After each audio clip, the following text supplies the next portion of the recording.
नमस्कार, यो हो TV today network. TV today समाचारमा स्वागत छ। म तुलसी अरियाल। सुरु गरौं अहिलेसम्मका मुख्य समाचारबाट। तनहुँ घटनाले लोकतान्त्रिक गणतन्त्रलाई लज्जित बनाएको कांग्रेस वरिष्ठ नेता पौडेलको भनाई। सरकारी ज्यादती विरुद्ध लड्ने घोषणा। अख्तियार विरुद्ध पनि कांग्रेस उत्रिने चेतावनी। संघीय सरकार विरुद्ध प्रदेश 2 सरकार पुनः सर्वोच्चमा। प्रदेशको अधिकारमाथि हस्तक्षेप गरेको दाबी। संघीय परियोजनाले 2 सरकार बीच विवाद यथावत। जनकपुर स्थित मणिपाल कलेज भवन वर्षौंदेखि अलपत्र। 32 करोड लागतको आयोजना अधुरै। कलेज भवनको स्वामित्व विषयमा संघ र प्रदेश बीच विवाद। दैलेखको महाबु गाउँपालिका 3 को स्वास्थ्य चौकीमा भुइँमै प्रसुति गराउन बाध्य। जनशक्ति र उपकरणको चरम अभाव। प्रदेशबाट गाउँपालिकामा औषधि पठाउन ढिलाइ। र महामारीले गरिबी र बेरोजगारी उच्च। सन् 2022 सम्ममा विकसित राष्ट्र बनाउने सरकारी लक्ष्य अधुरै रहने संकेत। आर्थिक सूचाङ्कहरू निराशाजनक। अब समाचार विस्तारमा। प्रधानमन्त्री केपी शर्मा ओलीले राष्ट्रपति विद्यादेवी भण्डारीसँग भेटवार्ता गर्नुभएको छ। राष्ट्रपति भवन शीतल निवासमा प्रधानमन्त्री ओली र राष्ट्रपति भण्डारी बीच भेटवार्ता भएको हो। पार्टीभित्रको विवाद जारी रहेकै बेला प्रधानमन्त्री ओलीबाट भेटवार्ताले अर्थ्याइएको छ।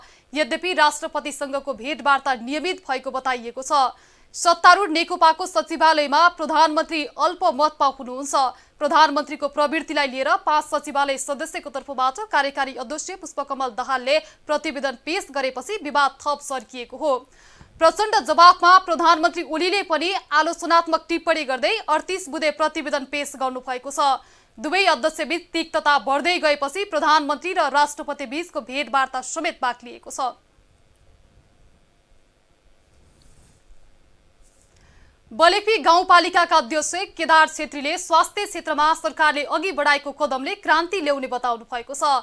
टिभी टुडे एचडी टेलिभिजनसँग कुराकानी गर्दै अध्यक्ष छेत्रीले दुर्गमका नागरिकको स्वास्थ्य पहुँचमा विस्तार हुने बताउनु भएको छ। स्वास्थ्य क्षेत्रको कुरा गर्दा बलेपी गाउँपालिकामा 8वटा वडाहरू रहेका छन्। 8 वडामा करिब सबै वडामा एक एकवटा स्वास्थ्य संस्थाहरू छन्। केही भवनहरू निर्माण अवधिमा छन्। यो वर्षको अन्तिममा सम्पन्न हुन्छ। कतिपय वडामा 2-2वटा समेत त्यो भौगोलिक परिस्थिति हेरेर टाढा टाढा भएको ठुलो वडा भएकोमा 2टा स्वास्थ्य चौकी पनि छ। क्रमिक रूपमा हामीले त्यहाँ मानवीय शक्ति कर्मचारीहरू स्वास्थ्यकर्मीहरू सरकारको 391 स्थानीय तहमा अस्पताल निर्माण गर्ने योजना अनुसार सिन्धुपाल्चोकको बलेपी गाउँपालिकामा पनि 15 शैय्याको अस्पताल शिलान्यास भएको छ। स्वास्थ्य सेवा गुणस्तरीय र आम नागरिकको पहुँचमा पुर्याउन सरकारले अस्पताल नभएका स्थानीय तहमा अस्पताल निर्माण गर्नुले स्वास्थ्य क्षेत्रमा सुधारको संकेत भएको विश्लेषण गरिएको छ।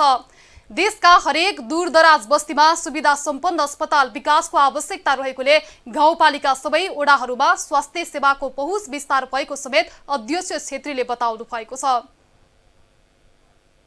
सरकारले 3 वर्षको कार्यक्रम राख्यो भने हामी 2 वर्षमा सकाउँछौँ।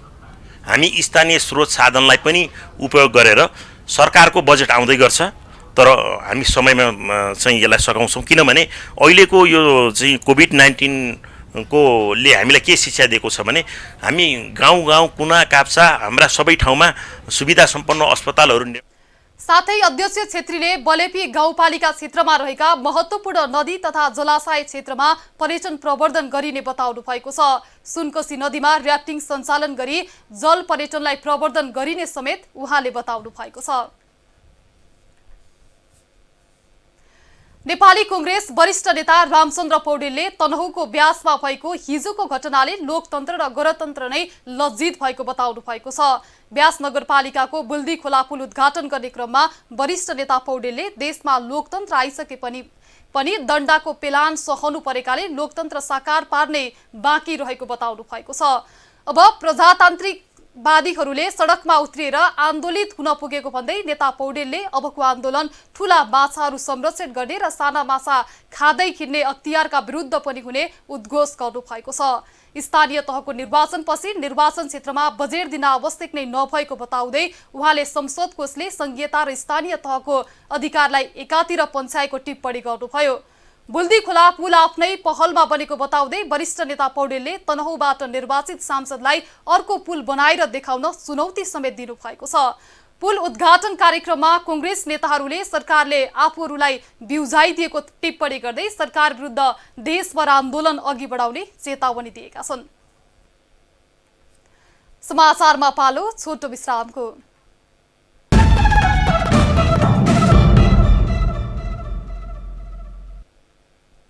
अब बाँकी समाचार। चिसो मौसममा कोरोना भाइरस हावामा सामान्य भन्दा बढी समय जीवित रहन सक्छ। संक्रमितबाट भाइरस वातावरणमा निस्किँदा चिसोका कारण लामो समयसम्म सजिलै बाँच्न सक्छ। चिसो बढेसँगै कोरोना र अन्य फ्लूको जोखिम पनि उत्तिकै छ। सामान्यतया श्वास प्रश्वासमा असर पार्ने भाइरसहरू चिसो मौसममा सक्रिय बन्ने गर्दछन्। अध्ययनका अनुसार मौसम चिसो हुँदा स्वास्थ्यमा अन्य समस्या देखिने, भाइरस शरीर बाहिर र भित्र लामो समयसम्म बाँच्न सक्ने कारणले गर्दा जाडो मौसममा विभिन्न फ्लूले सताउने गर्दछन्। विभिन्न भाइरसहरू चिसो र सुक्खा मौसमको हावामा बढी बाँच्न सक्छन्। चिकित्सकका अनुसार देशभर कोरोनाको संक्रमण बढ्दै जानु र चिसो मौसम पनि हुनुले आगामी दिन निकै चुनौतीपूर्ण बन्ने देखिन्छ। यसबाट बच्न दीर्घरोगी र वृद्धले मौसमी रुगाखोकीको खोप लगाउनु पर्ने चिकित्सकको भनाइ छ। जाडो मौसममा श्वास प्रश्वासका समस्याहरू धेरै देखिन्छन् र कोरोनाले मुख्यतया श्वास प्रश्वास नलीलाई नै असर गर्ने हुँदा यो जाडो मौसममा कोरोनाको संक्रमणको अवस्थालाई हेर्ने भने निकै जोखिमपूर्ण नै छ। त्यही भएर हामीले जाडोमा चाहिँ कोरोना संक्रमणका रोकथामका उपायहरू चाहिँ सबै हामीले अपरिहार्य तरिकाले चाहिँ निभाउनु पर्ने हुन्छ। चिसोमा तराईमा शीतलहर, पहाडमा चिसोकै कारण हुने मानवीय क्षतिलाई कम गर्न यही मङ्सिर 16 मा गृहमन्त्रीको अध्यक्षतामा कार्यकारी समितिको बैठक बसेको छ। चिसो मौसममा हुने शीतलहर, हिमपात लगायतका पूर्व तयारी प्रतिकार्य मार्गदर्शन 2077 पनि निर्दिष्ट गरिएको छ। तत्काल उक्त समितिको बैठक राखेर यो शीतलहर तथा हिमपात पूर्व तयारी तथा प्रतिकार योजना तयार गरी त्यसलाई प्रभावकारी कार्यान्वयन गर्नको लागि निर्देशन दिएको छ। त्यसको लागि जिल्ला विपद व्यवस्थापन समिति र स्थानीय विपद व्यवस्थापन समितिले आफ्नो कोषको प्रयोग गर्ने र यदि कोषमा रकम नभएको अवस्थामा गृह मन्त्रालयसँग रकम माग गरेर काम गर्नको लागि निर्देश भएको अवस्था छ।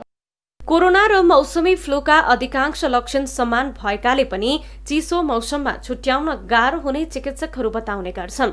हिमाली र उच्च पहाडी भेगमा हिमपात भएमा निमोनिया, श्वास प्रश्वास तथा फोक्सो सम्बन्धी रोगीका लागि कष्टकर मान्ने गरिन्छ।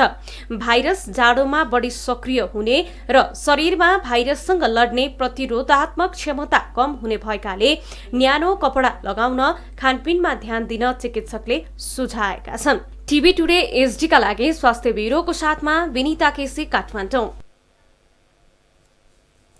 संघीय सरकारले अधिकार क्षेत्रमा हस्तक्षेप गरेको भन्दै प्रदेश 2 सरकारले सर्वोच्च अदालतमा पुनः अर्को रिट दायर गरेको छ।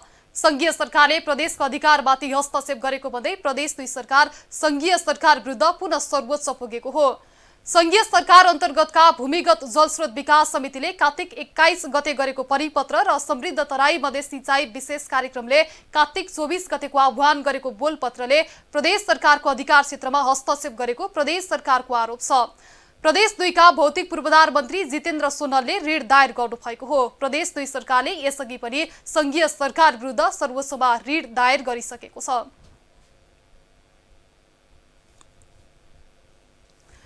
जनकपुरमा मणिपाल अस्पताल सञ्चालन गर्ने सरकारी तयारी आजभन्दा करिब 25 वर्ष अघि हो। जनकपुर धाम उपमहानगरपालिका वडा नम्बर 13 मा मणिपाल कलेज बनाउने योजना हो। करिब 17 बिघा क्षेत्रफलमा रहेको मणिपाल कलेज निर्माण गर्ने भनिए पनि करिब 2.5 दशकदेखि अलपत्र छ। राज्यका जिम्मेवारहरूको व्यवस्थाका कारण मणिपाल यति बेला बेवारिसे बनेको हो।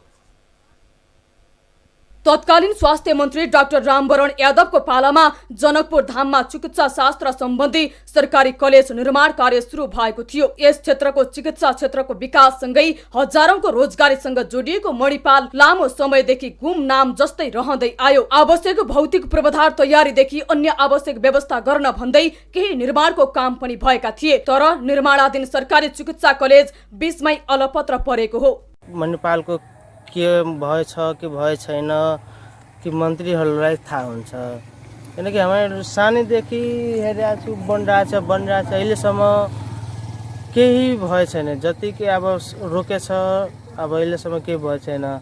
विभिन्न समयको राजनीतिक द्वन्द्वसँगै राजनीतिक स्वार्थले मणिपालले गति लिन सकेन। सरकारी कलेज सञ्चालन गर्न निर्माणाधीन भवन समेत अलपत्र पर्दै गयो, तर यसै कलेज नजिकैको निजी कलेज जानकी मेडिकल कलेजले धेरै फड्को मारिसकेको छ। निजी कलेजको स्वार्थको लागि सरकारी कलेजलाई अधुरो बनाइएको स्थानीयको आरोप छ। मणिपाल सञ्चालन नहुनुका कारण राजनीति इस्यु हो। यहाँ सुरुमा तपाईको जब मणिपाल सुरुवात भयो, बन्न सुरुवात भयो, योजनाहरू आयो, यहाँका जनताहरू धेरै उत्साह थिए। यहाँका जनकपुरका नगरवासीहरू विकास हुन्थ्यो, त्यहाँका जनताहरूलाई फाइदा हुन्थ्यो, तर लगानी लागेर पनि त्यो सबै लगानी बालुवामा पानी हेराए जस्तो भयो।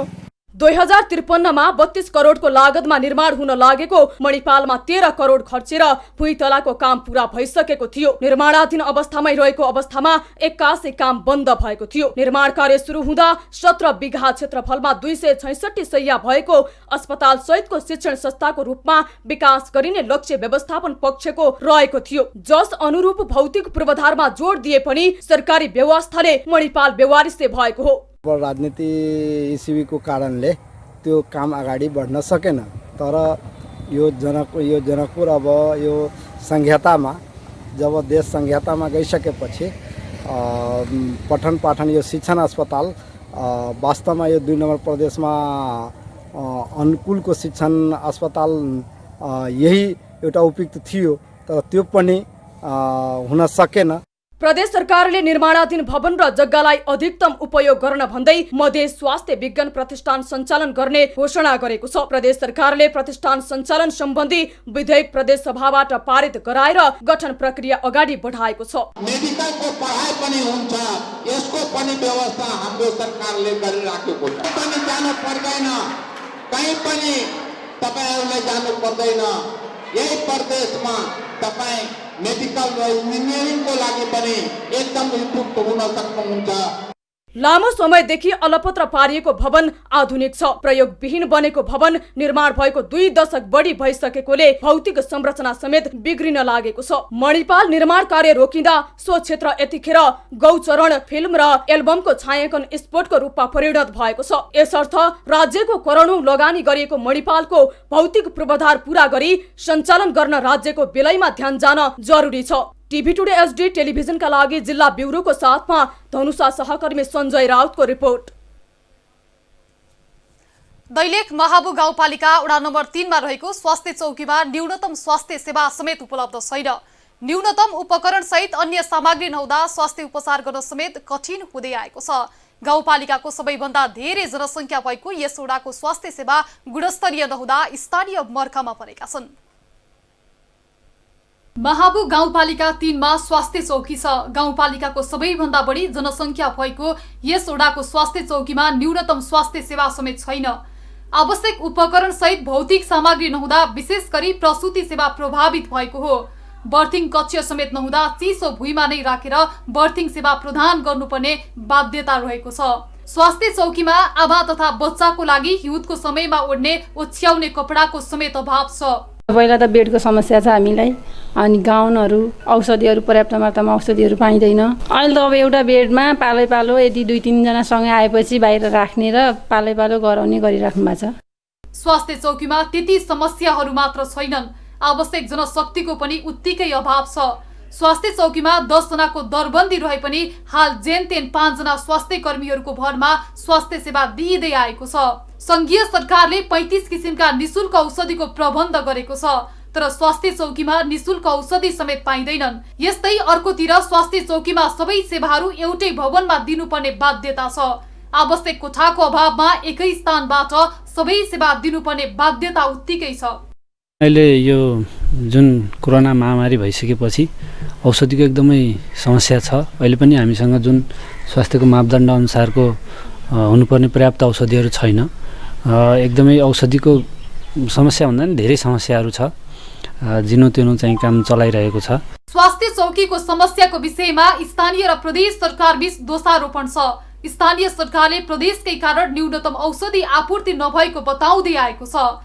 आवश्यक औषधिको लागि प्रदेश सरकारलाई जानकारी दिए पनि आपूर्तिमा सहजीकरण नभएको गाउँपालिकाले बताएको छ। अब यसको समस्या के हो भने एक त बासीमा जनसङ्ख्या बढी छ, गर्भवतीको सङ्ख्या पनि त्यत्तिकै बढेको हुन्छ र औषधिहरू उपलब्ध गराउँदाखेरि कहिले कतै औषधि सकिएको अवस्था हुन्छ। त्यति बेला जस्तै हामी गाउँपालिकाले पनि हामी त्यो पहल गरिरहेको अवस्था छ र औषधि कहिले कतै नियमित रूपले प्रदेश सरकारबाट र माथि केन्द्र सरकारले पनि प्रोसेस नचालेको अवस्था हुन्छ। त्यस कारणले पनि कहिले कतै औषधि नभएको बेला सबै नागरिकलाई स्वास्थ्य सेवा पुर्याउने राज्यको सङ्कल्प छ। संविधानमा समेत स्वास्थ्यलाई मौलिक हकको रूपमा राखिए पनि महाबु गाउँपालिका 3 नम्बर वडामा रहेको बासी स्वास्थ्य चौकी न्यूनतम औषधि उपचारदेखि आवश्यक सेवा समेत स्थानीयले पाउन कठिन बन्दै गएको छ। यसर्थ स्थानीय सरकार र प्रदेश सरकार बीच समन्वय गरेर समयमै औषधि र आवश्यक उपकरणको जुहो गर्न ध्यान दिन आवश्यक छ। टिभी टुडे एचडी टेलिभिजनका लागि जिल्ला ब्युरोको सहयोगमा दैलेख सहकर्मी दिपेन्द्र कार्की, बस्ताकोटीको रिपोर्ट। कोभिड अस्पतालका रूपमा रहेको भक्तपुर अस्पतालमा जाँच गराउन आउने बिरामी मध्ये 30 देखि 40% कोरोना पोजिटिभ देखिने गरेको छ। अस्पतालले आइसोलेसनमा बस्नुपर्ने सिस्टोमेटिक पेसेन्टका साथै गम्भीर अवस्थामा रहेका बिरामीलाई आवश्यकता अनुसारको सेवा उपलब्ध गराउँदै आएको छ। पछिल्लो समय कोभिड पोजिटिभ देखिएका बिरामीहरू आफै अस्पताल आउने गरेको भक्तपुर अस्पतालका मेडिकल सुपरिन्टेन्डेन्ट डाक्टर सुमित्रा गौतमले बताउनुभयो। सस्पेक्टेड बिरामीहरू आउँथ्यो भने अहिले पोजिटिभ पेसेन्टहरू नै म पोजिटिभ हो, मलाई गाह्रो भयो भनेर अस्पतालमा डाइरेक्ट उहाँहरू चाहिँ भर्ना भएर आउनुहुन्छ भने र भक्तपुरमा चाहिँ आइसियु सञ्चालन भएको कारणले अन्त अस्पतालबाट आइसियुमा पेसेन्टहरू रिफर भएर विगतको तुलनामा कोभिड पोजिटिभको संख्यामा वृद्धि भएको पनि उहाँले बताउनुभयो। अस्पतालले जम्मा 673 जना कोभिडका बिरामीलाई सेवा उपलब्ध गराइसकेको छ। समाचारमा फेरि छोटो विश्राम।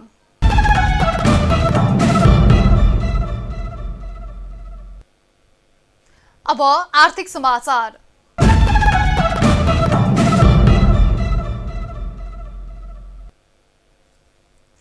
सरकारले आगामी 25 वर्षको दीर्घकालीन सोच सहित सन् 2022 भित्र देशलाई विकसशील मुलुक बनाउने अठोट लिएको छ। सरकारले अघि सारेको यो घोषित लक्ष्यको मिति नजिकिँदैछ। अब यो 2 वर्षको अवधिमा देश विकसशील मुलुक बन्ने योजना भए पनि विकासका न्यूनतम सूचाङ्क पूरा नहुँदा सरकारी लक्ष्य अधुरै रहने भएको छ। सरकारले अति कम विकसित मुलुकबाट विकसशील मुलुकमा पुर्याउने लक्ष्य लिएको थियो। 25 वर्षे दीर्घकालीन सोच सहित विकसशील मुलुकमा पुर्याउने सरकारी योजना हो। विकसशील मुलुकमा पुग्ने लक्ष्यको समय सीमा नजिकिँदैछ, तर सरकारी लक्ष्य पूरा हुनका लागि आवश्यक सूचाङ्क पूरा नहुँदा सरकारी योजना अधुरै हुने देखिएको हो। विकास पूर्वाधारदेखि मानवीय विकास सूचाङ्कहरू कमजोर देखिएका छन्। सरकारले आधार वर्षदेखि समृद्धि वर्षको नारा दिए पनि महामारीले विकास लक्ष्य अधुरा भएका छन्। लक्ष्य प्राप्ति गर्ने गरी राष्ट्रिय गौरवका आयोजनादेखि मानवीय सेवा क्षेत्रमा निश्चित मानक पूरा गर्न नसक्दा लक्ष्य अधुरै रहने भएको हो। सन् 2022 सम्ममा जानको लागि 3टा शर्तहरू हुन्। 3टा शर्तहरू मध्येमा अर्थतन्त्रको जोखिम भन्ने हुन्छ, एउटा प्रति व्यक्ति राष्ट्रिय आय भन्छ, त्यो भनेको $1200 भन्दा माथि हुनुपर्छ। हाम्रो अहिले $1000 भन्दा अलि माथि मात्रै पुगेको छ, त्यति नपुगेको हो। तर यो सबै 1-2 वर्षको समयमा त्यो पुग्न सक्छ। तर के भने सरकारले घोषणा पत्रद्वारा हामी यस्तो गर्छौँ उस्तो गर्छौँ भनेर ठुल्ठुलो कुरा गरेको थियो नि, हो त्यतापट्टि अलि अल्छी गरे हो कि भने जस्तो देखिया छ। सरकारले कोही भोकै पर्दैन, भोकले कोही मर्दैन भनेर सुरु गरेको यो वर्ष कोरोना भाइरसका कारण निम्तिएको लकडाउनले राहत बाँड्दा समेत खान नपाएर पीडाको अवस्थामा आम नागरिक बाँचिरहेका छन्। युवाको जागर समृद्धिको आधार भन्ने नाराका साथ युवा परिचालनको वर्ष भनिए पनि त्यो केवल बजेट र दस्तावेजमा मात्रै सीमित भएका छन्। लक्ष्यमा पुग्न समयमा पुग्न गाह्रो देख्छु म, किनभनेदेखि अहिले धेरै मान्छेले रोजगारी गुमाएका छन्, जुन त्यहाँ पुग्नलाई जुन खालको आर्थिक वृद्धि दर हासिल गर्ने भनेको थियो त्यो वृद्धि दर त्यसै पनि हासिल भएको थिएन। सरकारले समृद्धिको वर्ष भने पनि यस अवधिमा कृषि क्षेत्रको अवस्था पनि उत्साहजनक रहेन। सरकारको नीति तथा कार्यक्रमले कृषिको आधुनिकीकरण, यान्त्रिकरण, विशिष्टीकरण र व्यवसायीकरण गरी उत्पादन तथा उत्पादकत्व वृद्धिमा जोड दिने बताएको थियो, तर परिणाममा खासै केही भएन। विश्वमै बेरोजगारीको संख्या बढ्दो छ, अर्थतन्त्र तहस नहस भएको छ। आगामी 4 वर्षभित्र दोहोरो आर्थिक वृद्धि दर हासिल गर्ने सरकारको लक्ष्य हासिल हुन अब चमत्कार नै गर्नुपर्छ। आर्थिक वृद्धि दरको प्रक्षेपण 8.5 बाट 2.27% मा झर्ने प्रक्षेपण गरिएको छ। थप 5 लाख रोजगारी सिर्जना गर्ने सरकारी लक्ष्य अधुरै छ। सन् 2022 भित्र मुलुकलाई विकसित राष्ट्र बनाउने सरकारी योजना आजका दिनसम्म आइपुग्दा पूरा हुनेमा बढी आशंका बढेको छ। टिभी टुडे एचडी टेलिभिजनका लागि आर्थिक ब्युरोको साथमा तुलसी अरियाल, काठमाडौँ। अब विश्व समाचार।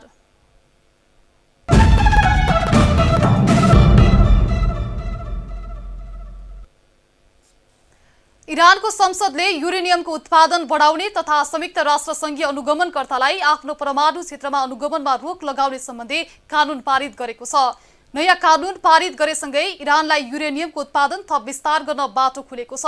कानून अनुसार अबको 2 महिनाभित्र आफूमाथि लगाइएका प्रतिबन्ध फुकुवा नभएमा युरेनियमको उत्पादन 20% सम्म विस्तार गर्न सक्ने बीबीसीले जनाएको छ। सन् 2015 मा भएको सम्झौता अनुसार इरानको युरेनियम क्षमता 3.67% मा सीमित हुनुपर्ने थियो। इरानका राष्ट्रपति हसन रुहानीले आफू यो कानूनको विपक्षमा रहेको बताउनु भएको छ। आफ्ना वरिष्ठ परमाणु वैज्ञानिक मोहसेन फाक्री जहादिको हत्यापछि इरानको संसदले नयाँ कानून ल्याएको हो। अब खेल समाचार।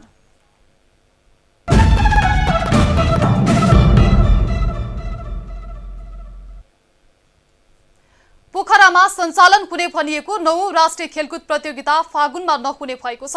राष्ट्रिय खेलकुद परिषद राखेपले 9औं राष्ट्रिय खेलकुद आगामी फागुन 20 गतेदेखि पोखरामा गर्ने निर्णय गरेको थियो।